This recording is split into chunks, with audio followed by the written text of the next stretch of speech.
Good afternoon. You're listening to Ken Hudnall. This is the Ken Hudnall Show. Coming to you from our studios right here in exciting El Paso, Texas. Gateway to the Old West and the most haunted city in the country. Well, today is March 31st. It is the 90th day of the year. 275 days remain to the year is over with. And we get to go do it again. Well, a lot of complaints I've heard based on the fact that I changed the origination platform of my show, and I didn't. Blog Talk Radio, which is where I was doing my show for many years, went out of business. So I moved to Podbean. Now, I've had listeners all over the world who, according to what a couple said, sat there and watched. But when my show played, well, all that went away. And we're trying to get it back. Now, right now you can find me on Podbean, Apple Podcast. I mean, there's 20 different platforms I'm on. I'm not going to have that happen again. And the problem is that with most of these folks, I don't have control over what time my show plays. Well, after a consultation with the powers that be at Podbean, I'm going to try to get back to my 6 o'clock Mountain Time slot by a little finagling of when my show is uploaded and played. So we'll see how that works out today. Now, today's show is about something I enjoy, which is exploring ghost towns. Now, what you might refer to as the places that time forgot. And there's a lot of profit to be made from doing this. For example, Bannock, Montana, which is in southwestern Montana. And the story about Bannock began July 28, 1862, during the Civil War. A prospector by the name of John White discovered gold in Grasshopper Creek, what's now southwestern Montana. And of course, you can't keep something like that secret. So the find attracted a flood of prospectors to the unincorporated area, which soon morphed into Bannock, Montana's first boomtown, and, not unsurprisingly, the territory's first capital. By the spring of 1863, down at a population of 3,000, and a growing reputation for lawlessness that frankly came to epitomize the Wild West. Bannock's sheriff name was Henry Plummer. He was an ex-con who'd spent time in California's San Quentin State Prison. According to local lore, he was the leader of a gang known as the Innocents, who hijacked gold shipments on the stagecoach route between Bannock and Virginia City. Reportedly, they killed over 100 people in the process. Well, though Plummer's guilt was never proven, a group of locals called the Montana Vigilantes hung him and hung the sheriff and two of his deputies in January of 1864. Well, here's a major point that was overlooked by everybody in their enthusiasm to extract justice. 27-year-old Plummer claimed he had hidden his weight in gold in an unknown spot.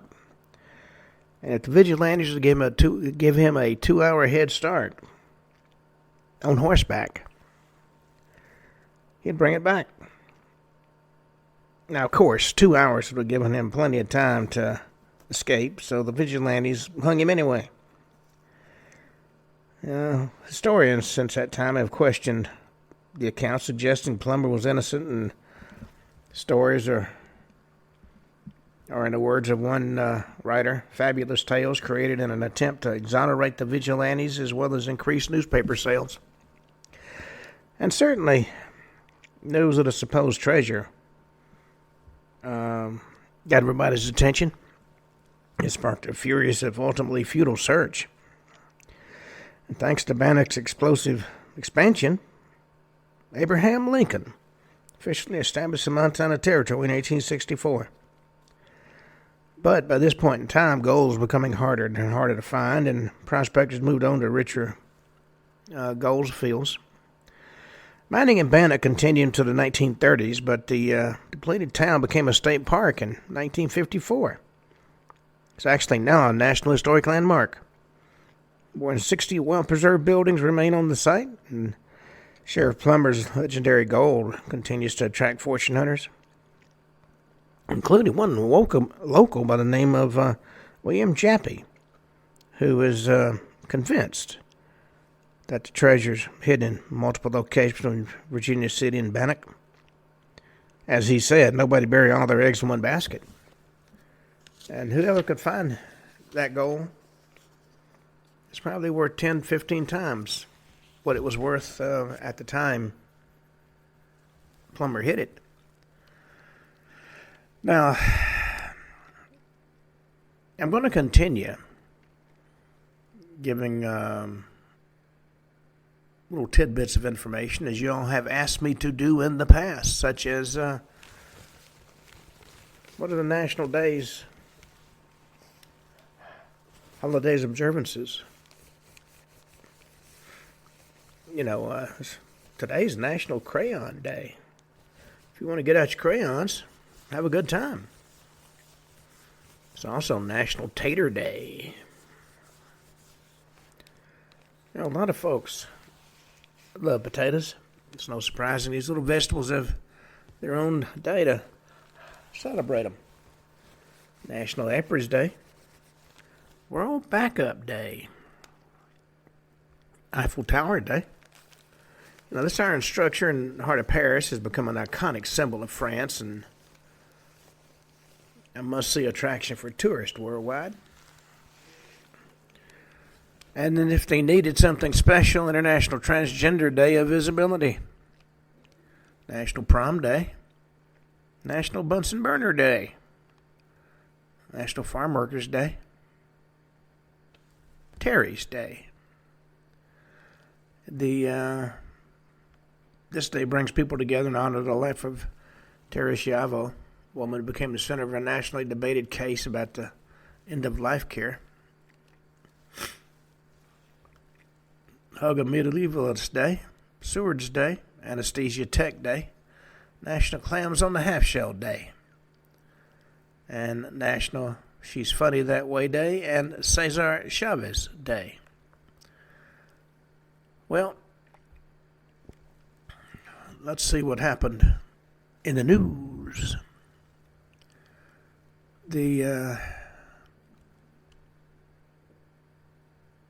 Trump may well pull one of Reagan's ideas off the shelf. The U.S. Golden Dome is back in play as an insurance policy, decades after Ronald Reagan's Cold War era proposal. It's a nuclear electromagnetic pulse strike that could cripple the U.S. All they have to do is explode one high-altitude nuclear weapon, and we're back to the Stone Age. But the Golden Dome is how we could protect ourselves from the existential threat that a nuclear electromagnetic pulse strike could represent. Now, the rescued astronauts who just got back said they were willing to do whatever they had to do to get home. I mean, let's face it, folks, if you're stranded in orbit, you can't really call a taxi to get you back. So, Now, would you believe a ritzy Florida enclave has become a Chinese smuggling hotspot? Now, Florida's proximity to South American waterways makes it an ideal location for smuggling operations. And Chinese migrants are coming ashore via boat. Coral Gables, which is a very picturesque city located in Miami-Dade County, is apparently an area that has been selected by the human smugglers as a perfect location to land their cargo.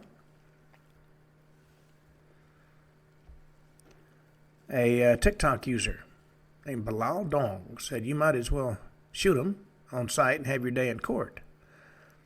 If you're an undocumented immigrant and ICE grabs you, you're on the way out of the country. But if you shoot the ICE agent, is the theory, you wind up in court and you get a chance to plead to stay here.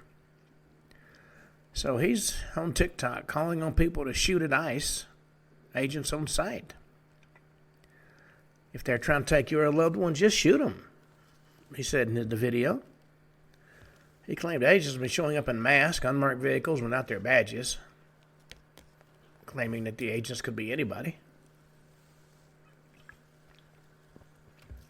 He says where they're pulling up with masks on and driving unmarked vehicles and without showing badges. Could be anybody. Could be gang members. So, you can make a case for self-defense. Well, there's a lot of Looney Tunes out there. No question about it. A lot of the Democrats that are attacking Musk, describing him as the most evil person to walk the planet, are actually investing in his some of his companies. They're making a killing. At the same time, they show their supporters their holier-than-thou parents. Well, the 3 American soldiers disappeared in Lithuania. They just discovered an armored vehicle in a Lithuanian swamp. It's an M88 Hercules armored recovery vehicle. Sank in a peat bog last week near Pabrada in Lithuania. Those 3 missing soldiers were traveling in the M88 Hercules. There's a 4th soldier also missing. The 3 were found deceased. They were members of the 1st Armored Brigade Combat Team, 3rd Infantry Division. They were found deceased. They had been driving the M88A2 Hercules Armored Recovery Vehicle, conducting a mission to repair and tow a mobilized tactical vehicle, and having spent a lot of my military career in armored personnel carriers, I thoroughly understand what could have happened. In fact, I had an APC ramp fall on me. Nothing to worry about. It only weighs 500 pounds. I weighed a massive 169 pounds at the time. Well, Morgan Wallen walked off Saturday Night Live stage to return to God's country. He was the musical act on Saturday Night Live. He was going to promote his upcoming album, I'm the Problem. After the host thanked the singer for appearing on the show, Wallen walked directly off the stage and left Manhattan's 30 Rockefeller Plaza. Well,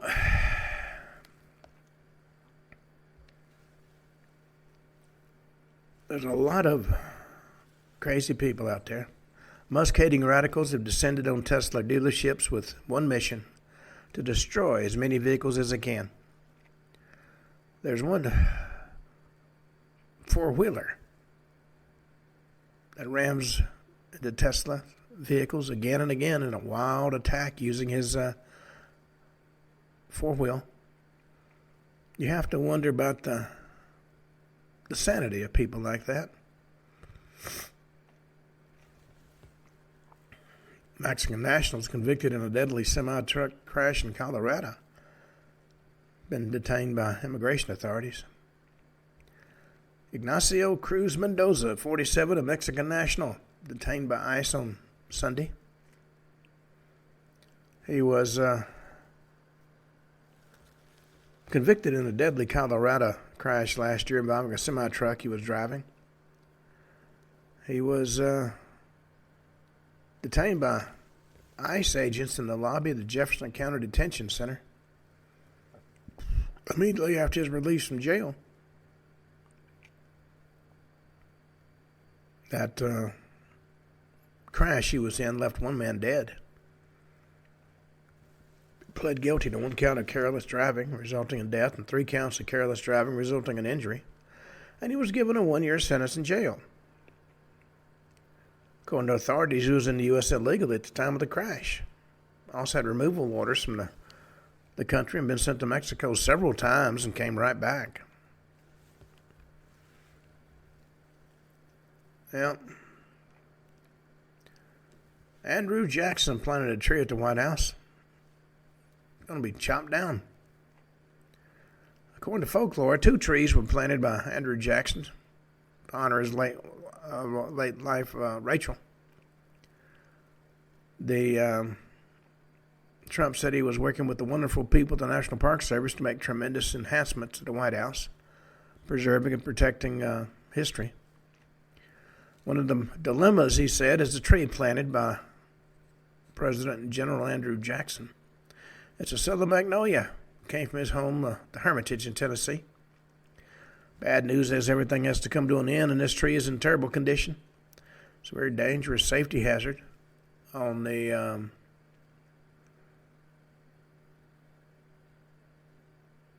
it's at the White House entrance, no less. It's got to be removed for the safety of visitors. Well,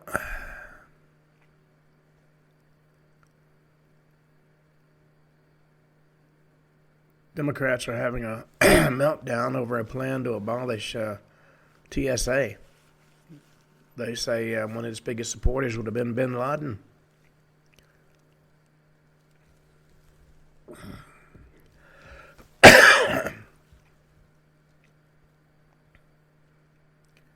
Well,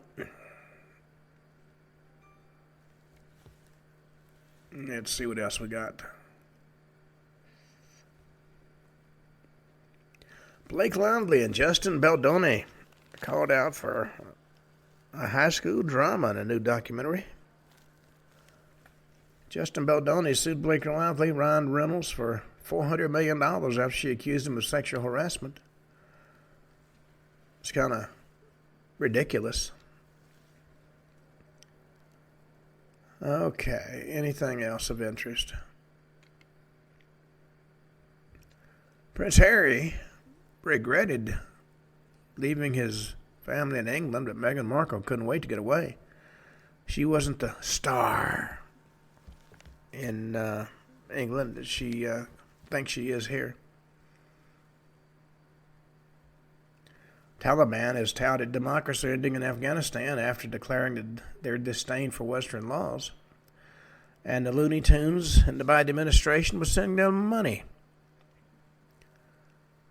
Well, anything else?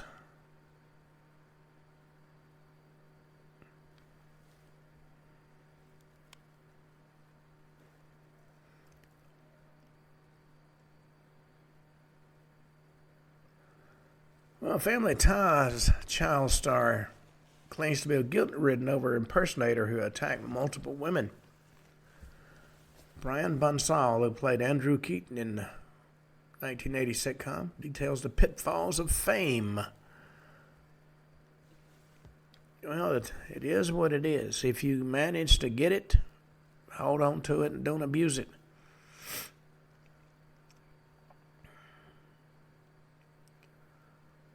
Well,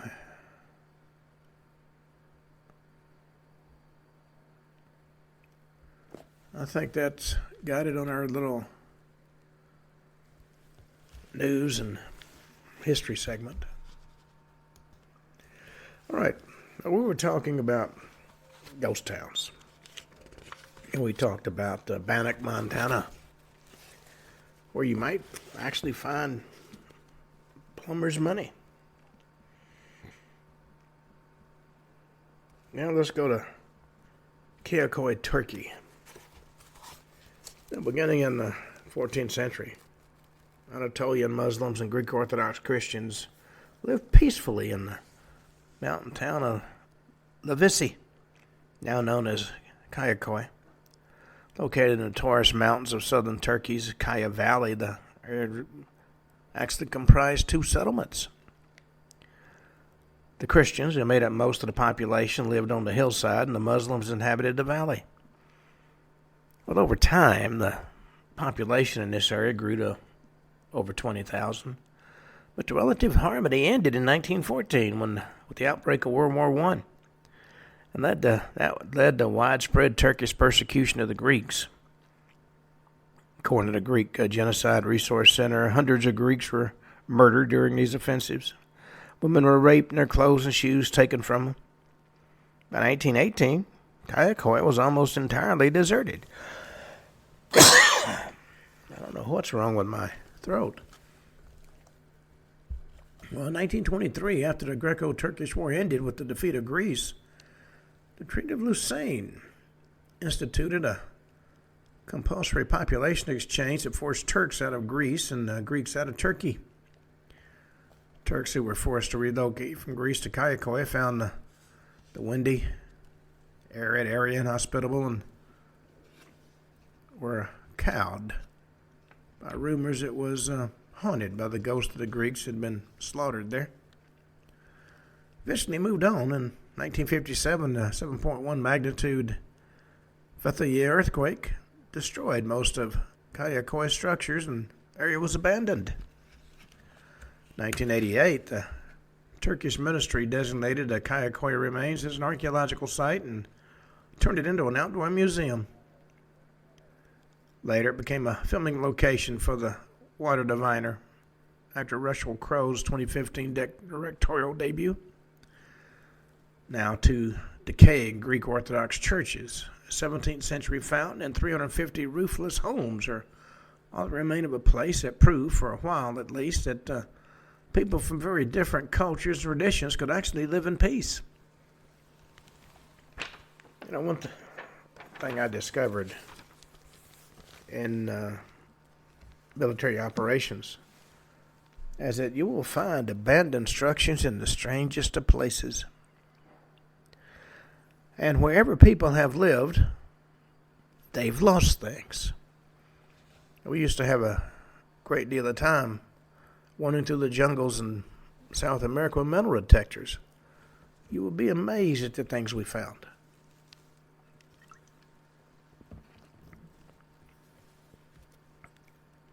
Well, let's turn to Cambodia for our next ghost town. The Bokor Hill Station. In the early 1900s, construction began on Bokor Hill Station. It was a luxury resort perched atop Bokor Mountain in southern Cambodia's Nam Bokor National Park.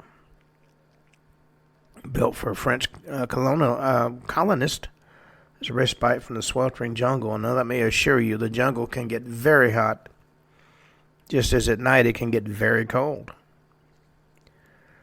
The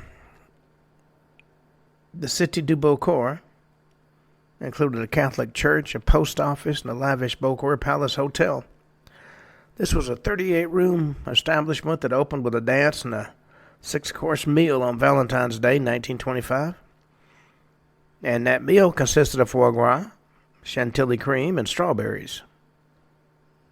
That was three of the main draws on the menu. There were other things, of course, but these are the main three. By the moonlight, during one of those starry nights, which Cambodia is so famous for, the poetic enchantment here seems to belong to things truly out of this world, according to one writer who described the atmosphere. After the first Indochina War broke out in the mid-1940s, the French left the area, and the Bokor Palace Hotel became a military hospital. Now, it was difficult to defend because of the way it was designed, so it was eventually abandoned once again in 1950 and sat empty until 1962, when another lavish party marked the hotel's grand reopening. And before long, the complex became a popular destination for government officials and business people, often from the West. Cambodians didn't go to Bokor itself, according to Marie-Francoise Chatel, a former professor at a school in nearby Kampot. Bokor was mysterious and made people just a little bit afraid. More tangible kind of fear spread after the Khmer Rouge took power in 1975. The brutal communist regime soon commandeered the Bokor Palace Hotel, where chandeliers still hung from the ceilings and paintings adorned the walls. According to one Kampot resident, they killed people in the casino. There was blood on the walls. Some people's hands were cut off. The Khmer Rouge's bloody reign ended after 4 years. The hotel remained a communist stronghold until the early 1990s, when it was taken over by the United Nations, backed, ironically enough, by French soldiers. In 2012, 2018, respectively, 2 new hotels were built on the property, but the ruins of the old settlement still remains, lingering reminders of otherworldly things that once danced in the Cambodian moonlight. And at one point in time, Cambodia was quite the epitome of elegance. But of course, like so many other things, it faded away. Well, it's an unusual combination, grandeur and terror, but there are many places where you find that in this world.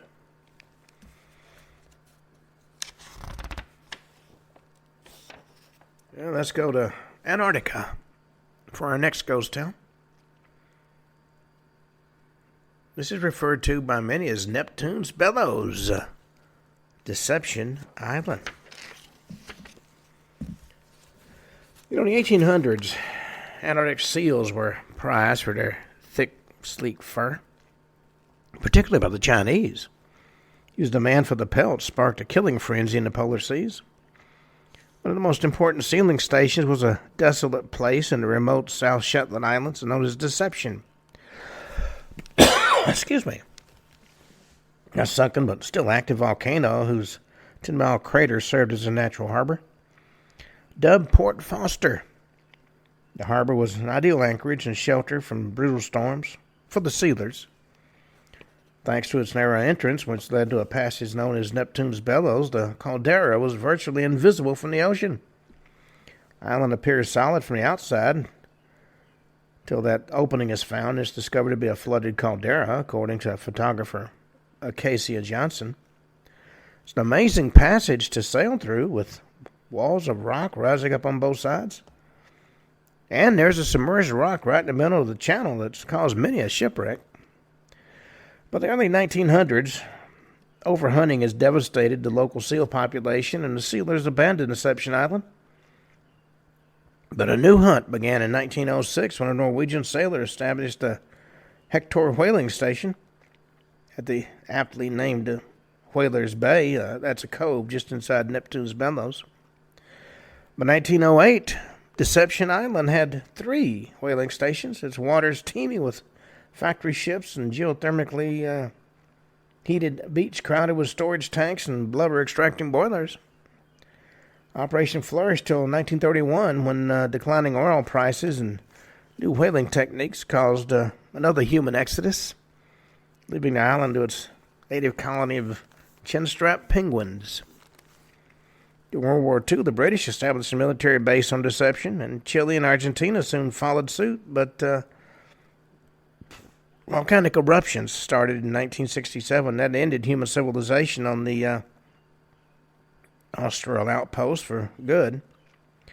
And now nothing remains of seal hunting on Deception, yet decaying whaling boats still floated in Port Foster, and the Hector Station, what's left of a structure called Base B, are protected as historic monuments.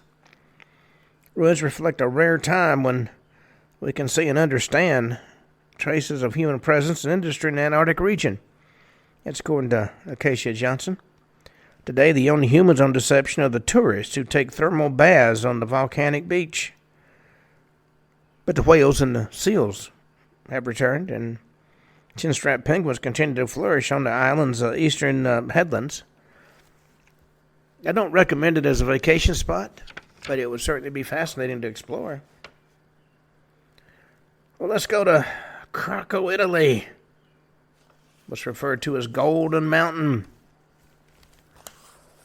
Built on a cliff overlooking the Cavone River in southern Italy's Basilicata region, the village of Krakow was founded in 1000 AD as a lookout post by the Normans.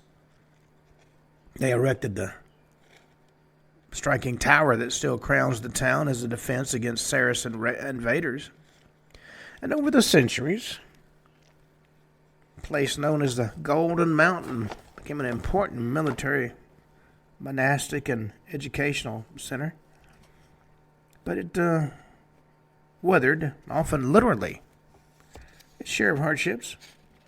In 1656, the Black Death decimated the city's population. Italian unification in the early 19th century led to social upheavals.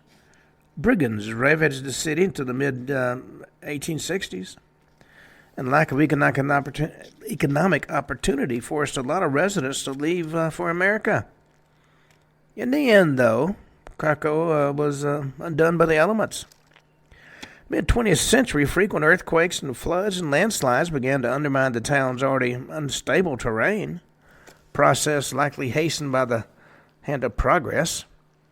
Although Krakow's first settlement had been built on bedrock, as the population grew, new structures and a heavy water tank were built on unstable clay. In fact, in 1963, a landslide wiped out half the town, forcing 1,800 inhabitants into the nearby locality of Krakow Pesiera.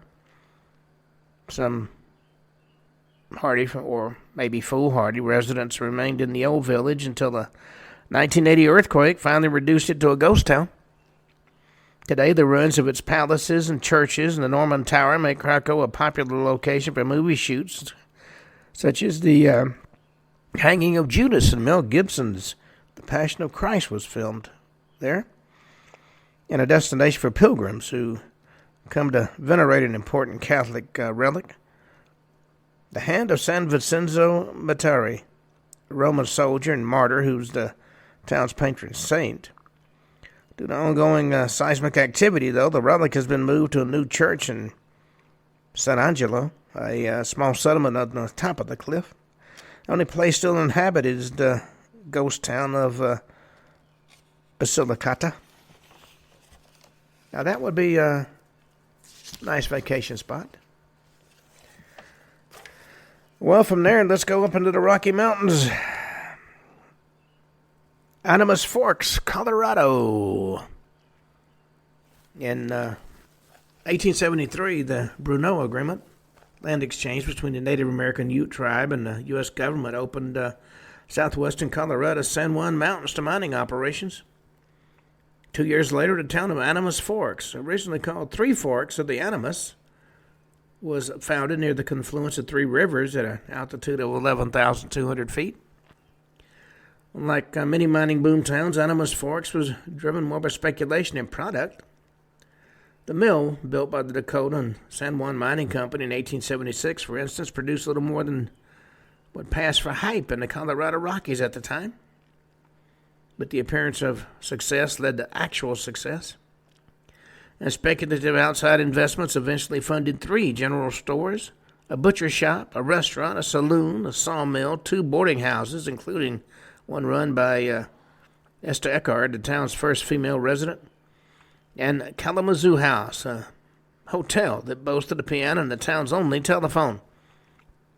Early 1880s, the town reported they had a population of about 400, along with a jail, a school, a general store, a butcher, a water-powered sawmill, and the Animas Forks Pioneer, a newspaper with the highest altitude printing plant in U.S. history. Well, life at Animas Forks was often punishing. In the early years, the harsh, high-altitude winters forced many residents to travel 12 miles south of the town of Silverton every fall. Those that stayed behind faced considerable risk.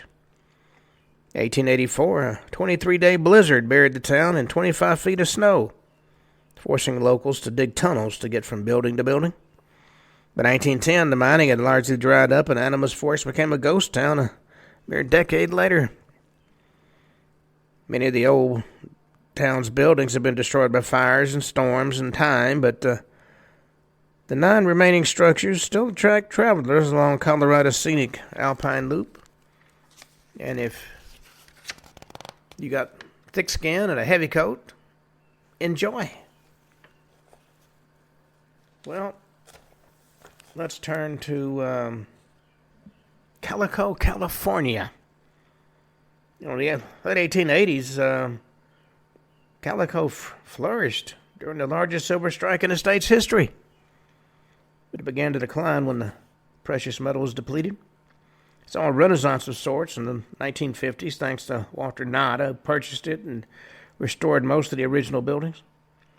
In fact, the town helped inspire Knott's Berry Farm, the popular theme park in Buena Park, California, which features areas called, what else? Ghost Town. And the beloved town of Calico. An event called Ghost Town Alive offers what the park's website calls bandits and cowboys and robberies and judges and good old Western hoedown. It's what many people refer to as the Mile West.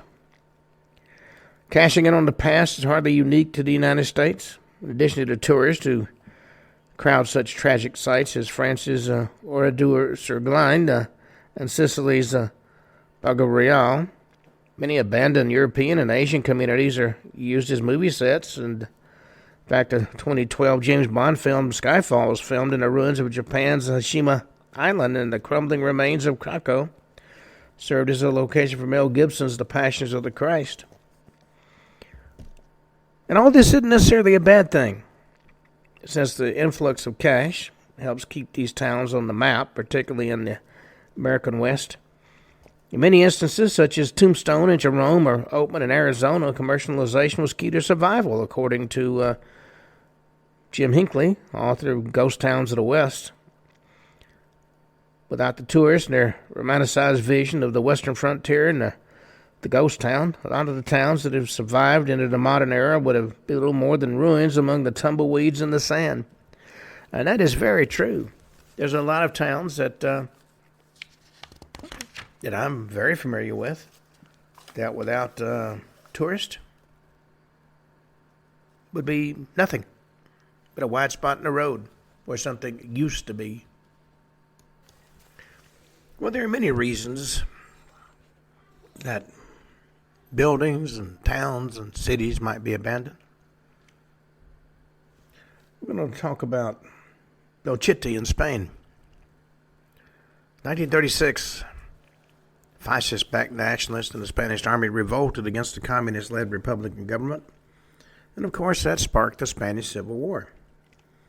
During 3 bloody years that followed, the town of Belchite, strategically located in the northeastern province of Aragon, became a punching bag. Republicans seized the town to prevent the nationalists from conquering the northern provinces. This led to the Battle of Belchite, which began August 24th, 1937, and ended with the nationalists, led by General Francisco Franco, prevailed in September. In the wake of the struggle, the bodies of thousands of residents, many of them starved to death or systematically shot, were stacked in the town square, doused with gasoline, and burned. Some were dumped in wells designed to hold olive oil. Town itself is totally ruined. Often you couldn't tell where the streets had been. That's according to Cecil Abbey, a historian.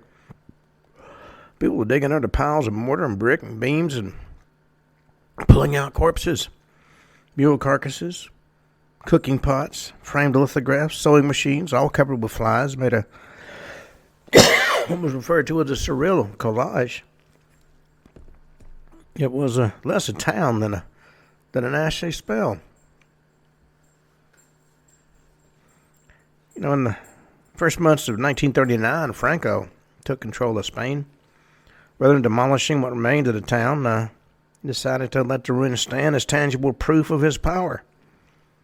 And today, there's nothing left of this town but an old metal cross, the shells of empty houses, bullet-ridden cathedral, and distant echoes of a tragic past. Some visitors actually claim to hear ghosts of the victims crying in the rubble. There are a lot of voices and things you can hear sometimes at night, according to one area resident. People hear different things. Ghosts, yes, of course, more sad than frightening, but what do you expect when you know what happened here? And certainly it stands as a symbol. Well, let's go to France. Oradour-sur-Glane, known as the Nazi killing field.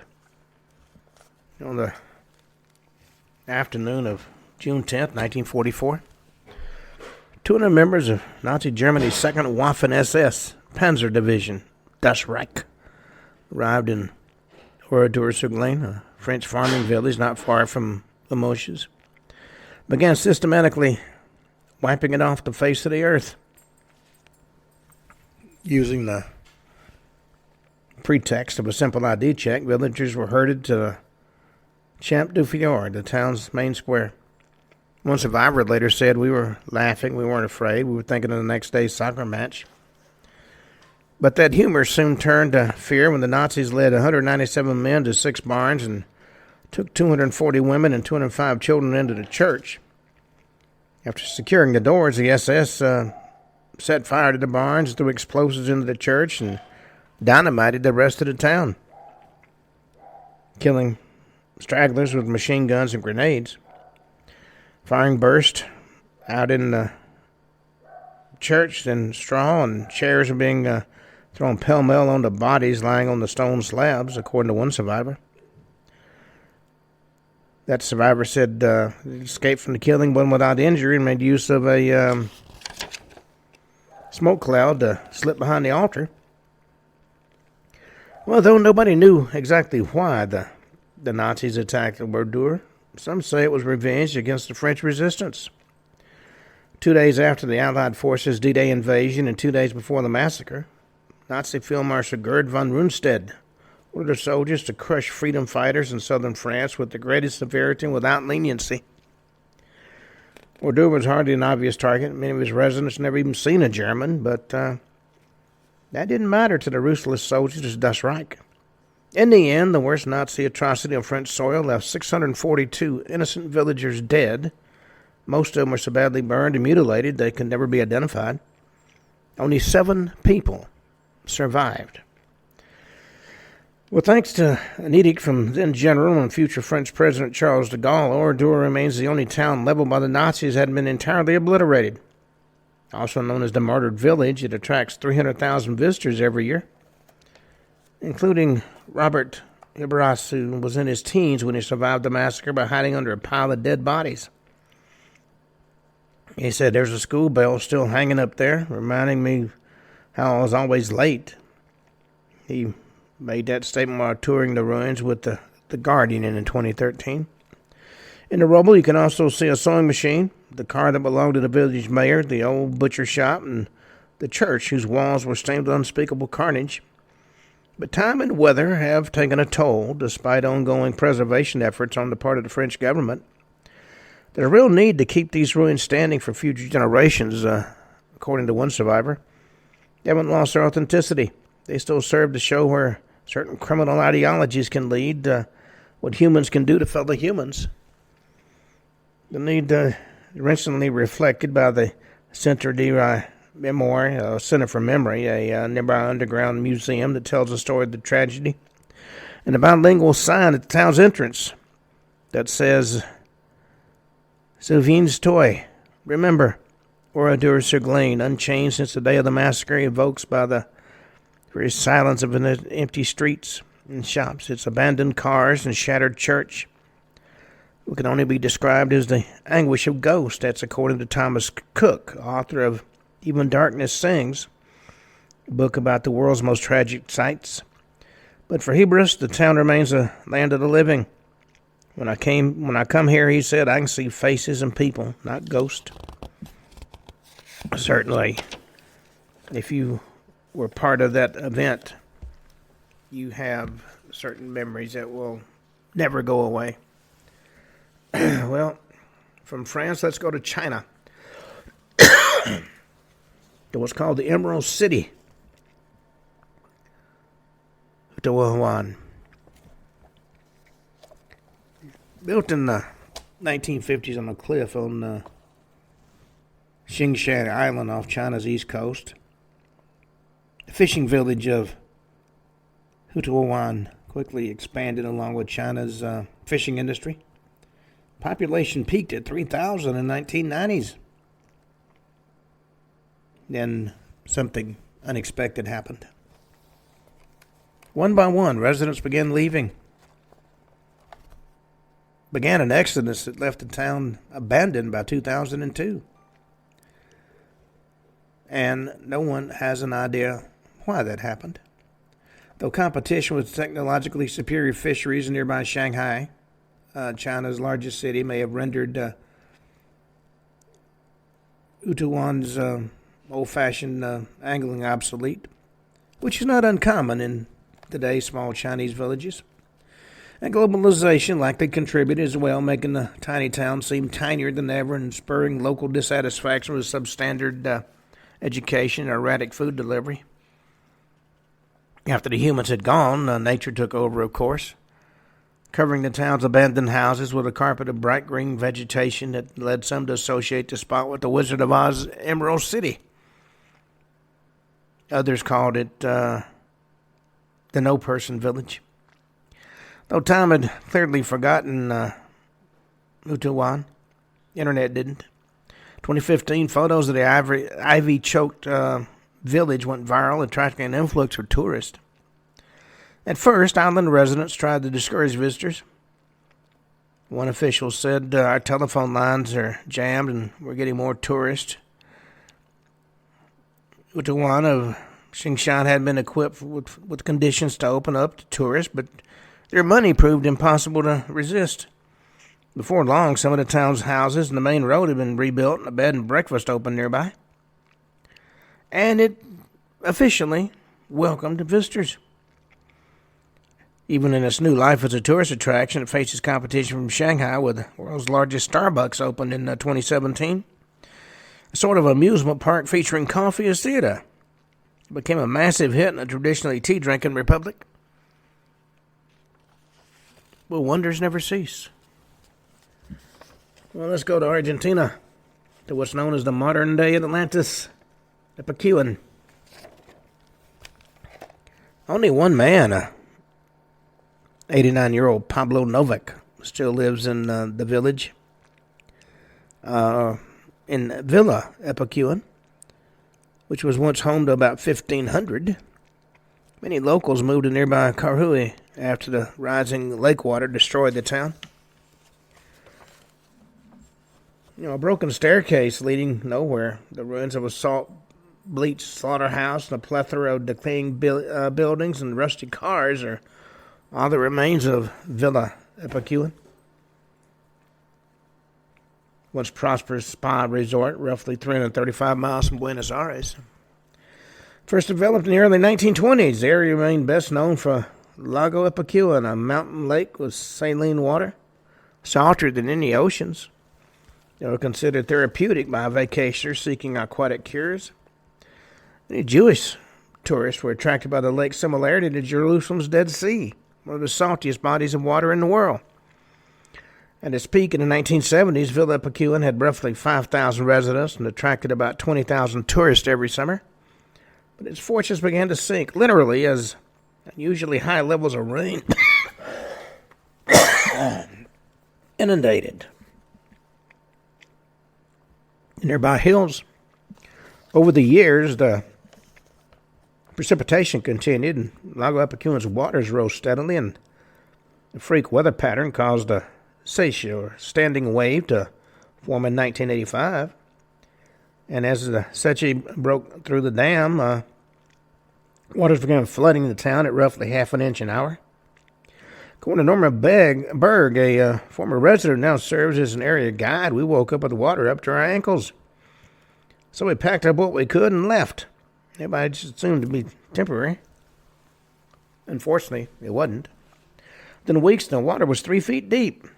People had been preparing for months for an upcoming summer season, and a lot had invested time and money in new fixtures and remodeling work. Those who could took absolutely everything with them, from their personal belongings to the kitchen sink.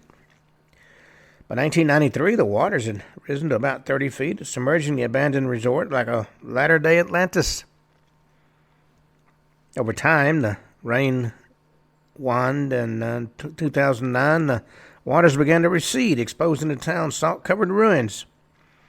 These days, the area is showing signs of resurgence.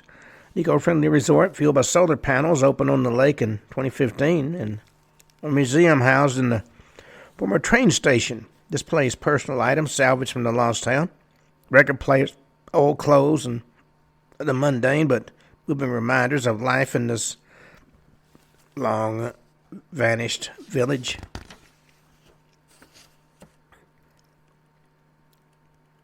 In Italy, let's go to Consono, the Italian Las Vegas.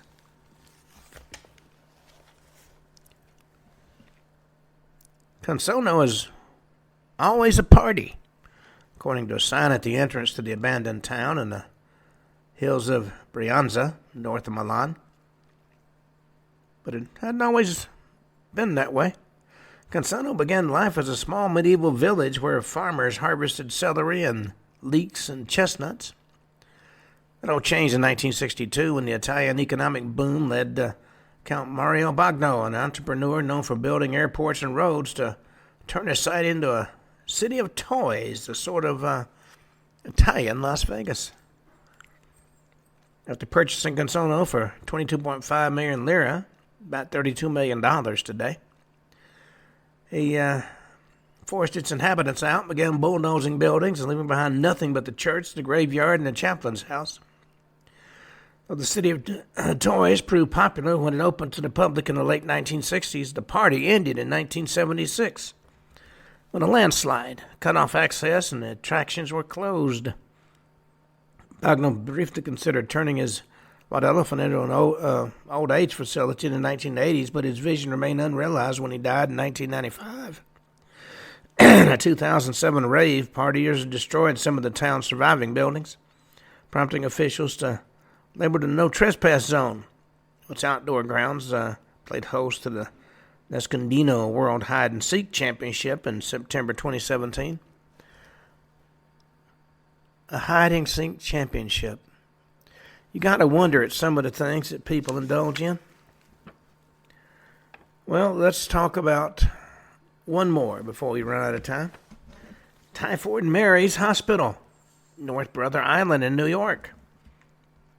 Located between what's now Rikers Island and the borough of the Bronx, New York City's East River, North Brother Island was discovered by a Dutch captain in the early 1600s. This 20-acre island remained uninhabited until 1885 when Riverside Hospital was built on its shores to quarantine victims of smallpox, the contagious disease that was ravaging New York City at the time, which is making a comeback, I might add, thanks to the unrestricted flow of undocumented immigrants, many of whom bring diseases with them. Eventually, the facility treated hundreds of patients, the most notorious of whom was Mary Malone. Known as Typhoid Mary, she spread the disease as she applied her culinary skills throughout the city. Not long after she died of pneumonia in 1938, the hospital closed, a casualty of public health progress. June 15th, 1904, North Brother Island became the site of New York's worst disaster before 9/11 when the General Slocum, a chartered paddle boat carrying 1,358 German-American church members from the city's Lower East Side, was engulfed by fire so fierce that trying to contain it was like trying to put out hell itself, according to the captain. The boat's rotted life vests and lifeboats proved useless, and a lot of passengers, mostly women and children, couldn't swim. Though the Slocum eventually reached North Brother Island, where bodies were laid out on the shore, only 321 people out of the 1,358 survived. Throughout the decades, North Brother Island served as home for World War II veterans and a treatment center for adolescent drug addicts, but it was finally abandoned in the early 1960s when the city decided it was too expensive to maintain. Now it's a sanctuary for a colony of black-crowned night herons, and it's off limits to the general public. The remains of the old buildings are shedding bricks, according to one public official. Though the city occasionally authorizes individual visits, according to photographer Christopher Payne, it was an incredible feeling, talking about his trip to the site. You're seeing the city, you're hearing it, and yet you're completely alone. Well, on that note, we come to the end of today's show. We'll be back tomorrow and talk about more ghost towns that you can enjoy exploring. I do urge everybody to like my show. And you can find us on YouTube. You can find us on almost every site that I can get access to. So until tomorrow at this time, this is Ken Hudnall for the Ken Hudnall Show saying have a truly great evening.